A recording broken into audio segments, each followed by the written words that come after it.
Welcome to this explainer. If you've ever watched those incredibly synchronized, fiercely competitive performances on the Koya creative dance stage and thought, I want to do that, well, you are in luck. Today, we're basically handing you the ultimate cheat code to mastering it yourself. We're going to unpack the official host guides from top hosts like Loaf, ALIFF, and Redrift to take you all the way from simply getting on stage to claiming that highly coveted iconic dancer title. Okay, let's dive into the agenda. We're going to follow the exact life cycle of a competitor, starting with stepping onto the stage, surviving the seat race, pushing through the practice phase, mastering the judging criteria, climbing the showtime rankings, and finally reviewing those essential host rules. Part 1. Stepping onto the stage, preparing for the spotlight. Now, you might think your journey starts when the curtains open, but actually, it starts before the server even goes live. You absolutely need to join the Koya Discord to catch those hosting announcements, and crucially, you've got to join the Roblox group itself. If you don't, your hard-earned wins literally won't reflect on your profile. Moving on to step 2, the seat race, otherwise known as the 60-second scramble. If you thought the dancing was the only competitive part, think again. Getting a spot to perform is a high-stakes battle right out of the gate. When the host starts the event, boom, a 60-second countdown drops. The second that timer hits 0, you have to physically race your avatar behind a barrier to claim a seat. You'll see specific labels for solo, team, opening, and closing acts, so pay close attention to where you're running. If you don't snag a seat, you just have to reset your character and try again next time. But if you do get a seat, the golden rule is this: stay seated. Seriously, don't move. Just get your team name and your chat color ready because a host will be coming around shortly to collect them. So once your avatar's parked in a seat, you've got a major strategic choice to make. Are you flying solo or bringing a team? If you go solo, it's all eyes on you. You can utilize unique features like rapid outfit changes, and get this, you can even request up to 2 NPC bots to act as your backup dancers. On the flip side, if you're a team performer, you're looking at a group of anywhere from 2 to 8 members, and this brilliantly illustrates how the exact size just depends on that specific host's rules for the session. Teams require heavy synchronization, massive coordination in chat, and super intricate spacing to really wow the audience. Next up is Section 3, the practice phase, or as it's better known, the pressure cooker. Once the host collects your info, you're teleported to a private practice room and the clock immediately starts ticking. Looking at this timeline, you're instantly hit with a 150-second timer just to pick your song from the Koya solo category list. You really have to choose wisely here because once it's locked in, there's no going back. Then the real work begins. You generally get about 45 minutes of practice broken down into these nerve-wracking countdowns. You'll face a 1,000-second countdown, followed by another 1,000 seconds, and then a final countdown of around 500 to 700 seconds.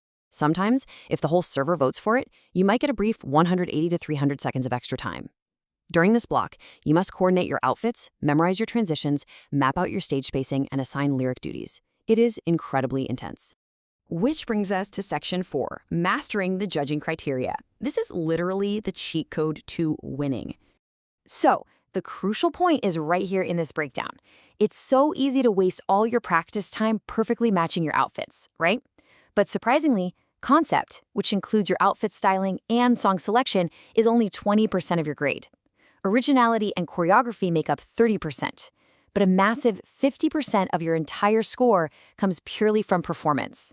That means your staging, your charisma, your execution, and how well you connect with the audience is what actually wins the competition. Let's get a bit more granular. What exactly are the judges checking off their clipboards? Well, for forms, they want clean spacing. You can't just stand in a straight line. You gotta face different directions, hit unique poses, and use the whole stage. For lyrics, it's not just about typing fast. It's about on-time delivery, using decorated fonts, and distributing the rapping across the team. For outfits, they need to be on theme and creative. And listen, I absolutely cannot stress this enough. Solos and teams must do lyrics to be ranked. If you just go up there and dance without typing the lyrics to the song, you will not place on the podium, period. Now, if you really want to blow the judges away, check out this pro tip. You are allowed to use up to 2 props from the catalog during your set. We're talking confetti cannons, dance potions, a money bag that drops cash, or even rain clouds. And if you're a solo act, remember, you can request those 2 bots. But you have to inform the host of your bot outfits and their exact stage positions before you're called up to the stage. Using these tools creatively can absolutely skyrocket your performance score. All right, Section 5, Showtime and Rankings. It's time for claiming your spot on the podium. After a brief sound test to check your camera views and chat, that tense 10-second countdown drops. It's your moment in the random, host-selected spotlight. Once all the performances wrap up, the hosts deliberate. Let's move to this table and see how this builds. If you take first or second place as a solo or team, you're brought to the winner's podium to climb this exact hierarchy. Everyone starts as a level 1 dancer. From there, you rise through beginner, advanced, progressive, experienced, and exceptional, all the way up to the legendary level 7 iconic dancer. But remember, this whole progression only happens if you join the Roblox group before the session actually started. Finally, Section 6, Host Rules and Pro Tips. Let's navigate the nuances of the server. So these servers can get pretty massive and chaotic, right? To keep things running smoothly, there are a few golden rules you absolutely have to follow. First, if you need help, always use the !help command instead of yelling in the chat. Also, keep in mind there is zero tolerance for trolling, exploiting, or arguing with judges. Doing any of that is an instant mute or a server ban. Asking for a redo?